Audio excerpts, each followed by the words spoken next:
Mesdames, Messieurs les membres du jury, chères consoeurs, chers confrères, c'est l'histoire d'un Belge, accusé par une luxembourgeoise et défendu par un Suisse devant des Français. Plus qu'une histoire, c'est une mauvaise blague qui commence sous de piètres auspices pour moi. C'est le Suisse qui n'a pas lu un seul album de Tintin dans sa jeunesse. Chez moi, pas de double album de bon papa, que de la confiture de bonne maman. Et pourtant, moi qui n'ai encore jamais eu la chance de rencontrer mon mandant, moi l'ignare de ce patrimoine belge, je constate aujourd'hui que toute la puissance de Tintin réside assurément dans le fait de ne pas parcourir ses aventures.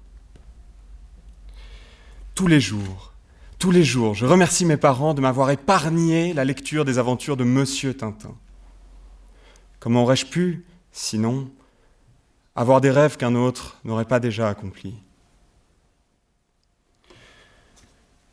En réalité, je connais par cœur mon mandant. C'est très simple. Tintin, c'est le premier en tout. Premier journaliste d'investigation, premier à mettre en image des aventures que Jules Verne n'avait imaginées qu'en mots, premier rival international du général de Gaulle à en croire ses propos. Devant Tintin, on se sent tout petit. Tintin, c'est ce jeune prodige de l'alpinisme gravissant les hauteurs de l'Himalaya, c'est le Marco Polo du XXe siècle, c'est le premier rempart aux chapeaux gris et aux chaussures à fermeture éclair. Alors, je comprends l'accusation. Tintin est agaçant d'excellence. Mais, mesdames et messieurs, convenez de cela avec moi. On reproche toujours au premier d'être premier. Le premier de classe n'est ni un bon élève, ni un génie, c'est un intello. Le premier jet n'est jamais le meilleur. Le premier degré n'est jamais aussi drôle que le second, et l'avant-première est toujours plus convoitée que la première. Et pourtant, on se souvient toujours des premiers parce qu'ils restent en tête. Alors ce soir, mesdames et messieurs, rendons ces lettres de noblesse au premier à avoir côtoyé la lune. Enivré comme tout jeune homme aurait pu l'être à l'idée de cette rencontre, pour Tintin, il n'en est rien.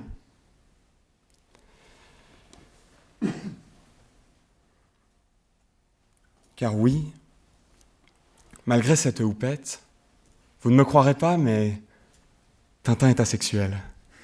Ne lui reprochons donc pas sa précocité. Mais ce soir, pour Tintin, ça sent le sapin.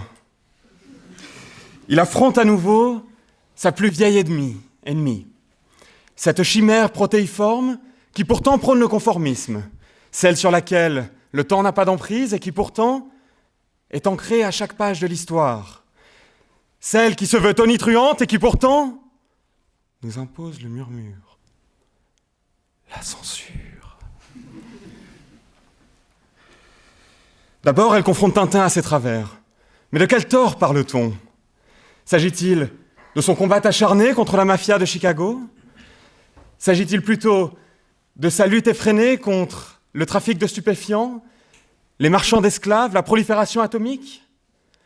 Force est de constater, mesdames et messieurs, que si les aventures de Tintin sont encore adaptées aujourd'hui par des Spielberg doublés de Peter Jackson, la censure se trompe manifestement d'adversaire. Elle s'attaque davantage au Seigneur des Anneaux qu'au Silence des Agneaux. Et puis, la censure omet ici que Tintin est ce héros immaculé, innocent au milieu de tous ces personnages oxymores, des maladroits détectives, des stupides professeurs, des riches avares qui l'écrasent. Tintin est un atlas, seul à même de supporter le poids des défauts des personnages d'Hergé.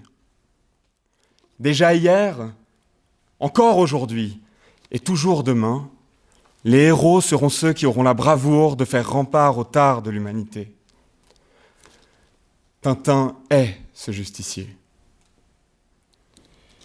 Enfin, la censure se prétend paradoxalement capable d'imposer la diversité. Ce héros francophile ne lui suffit plus. Dans un monde désormais de camailleux, ses aventures font tache. Elle préfère les super-héros Disney en capes et collants aux héros du quotidien qui nous ressemblent. Un chien détective ne lui suffit plus. Il lui en faut désormais 6. La patte patrouille. Et puis quoi encore ? Pour la prétendue diversité que Disney nous offre déjà, Tintin doit-il être hébergé à la même enseigne ? Tintin doit-il vraiment s'immerger au Wokistan pour être lu par nos enfants ? Non. Non, mesdames et messieurs, parce que Tintin n'est pas ces aventures. Il naît en nous, à chaque instant de révolte contre les défauts de l'humain. Tintin, c'est cette colère qui gronde en vous face à l'injustice, cette combativité qui vous enjoint d'être meilleur que les générations passées et de laisser place au talent des jeunesses d'avenir. Condamner Tintin, c'est proscrire le contraste entre l'ignominie et le juste, c'est interdire à nos enfants de voir naître ce sentiment du devoir.